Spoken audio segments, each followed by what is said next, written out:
বৈষম্য বিরোধী আইন ছাড়া সুষ্ঠু নির্বাচন সম্ভব নয় এবং ভিন্ন মতকে আঘাত করা চেতনা বিরোধী এমন পর্যবেক্ষণ ও মূল্যায়ন অর্থনীতিবিদ গবেষক সহ সুশীল সমাজের প্রতিনিধিদের। বৈষম্য বিরোধী আইন প্রবর্তন শীর্ষক নাগরিক সংলাপে তারা এসব পর্যবেক্ষণ তুলে ধরেন। অ্যাটর্নি জেনারেল বলেন, রাজনৈতিক বৈষম্য সমাজের ক্যান্সার, যার কথা সচেতনভাবে এড়িয়ে যাওয়া হয়। অনুষ্ঠানে রাজনৈতিক দলগুলো ইশতেহারে বৈষম্য বিরোধী আইনে অঙ্গীকার রাখার আহ্বান জানান বিশিষ্টজনরা।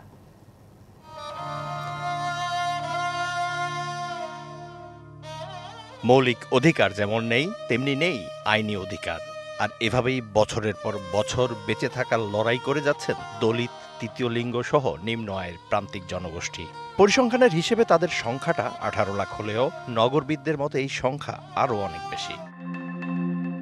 24-এর উত্তাল বিক্ষোভে বিগত সরকারের পতন হলে আশা জাগে অধিকার বঞ্চিত এই মানুষগুলোর মনে। কিন্তু 1 বছরের বেশি সময় পেরিয়ে গেলেও উপেক্ষিতই রয়ে যায় বৈষম্যমুক্ত দেশ গড়ার স্বপ্ন। কোন বিশ্ববিদ্যালয়ে অন্য কোনো সম্প্রদায়ের লোক নাই। আরে উপাচার্য বাদ দেন, উপাচার্য, রেজিস্ট্রার, কোষাধ্যক্ষ, প্রক্টর, আমরা কি আবার উল্টা পথে চলছি নাকি? বৈষম্য বিরোধী আন্দোলনের সফলতা এগুলো। বাংলাদেশ চীন মৈত্রী সম্মেলন কেন্দ্রে নাগরিক সংলাপে নিজেদের বঞ্চনার কথা জানান অধিকার বঞ্চিতরা। আমাদের পাহাড়ের যারা জনগোষ্ঠী আছে এরাও নানা বৈষম্যের শিকার হচ্ছে। রাষ্ট্রের নাগরিক হিসেবে আমার জন্য ন্যায্য পাওনা, সেটা রাষ্ট্র কেন করতেছে না? আমরা সংখ্যালঘু নয়, আমরা আজকে বিপন্ন এবং বিলুপ্ত জনগোষ্ঠীতে এসে দাঁড়িয়েছি।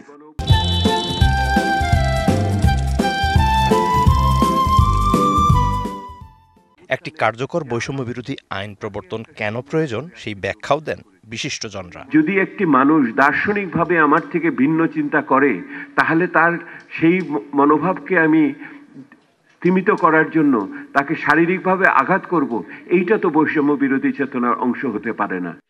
বিষয়টি রাজনৈতিক দলগুলোর নির্বাচনী ইশতেহারে রাখার আহ্বানও জানান বক্তারা। রাজনৈতিক দলগুলো থেকে তারা তাদের নির্বাচনী ইশতেহারে এই প্রতিশ্রুতি নিয়ে আসবেন কিনা যে এই আইনটি তারা অনুমোদন করবেন।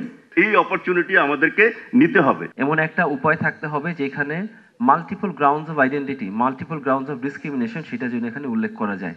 অবিলম্বে আইনটির অধ্যাদেশ জারি করা অন্তর্বর্তী সরকারের দায়িত্ব বলে মনে করেন আইনজ্ঞরা।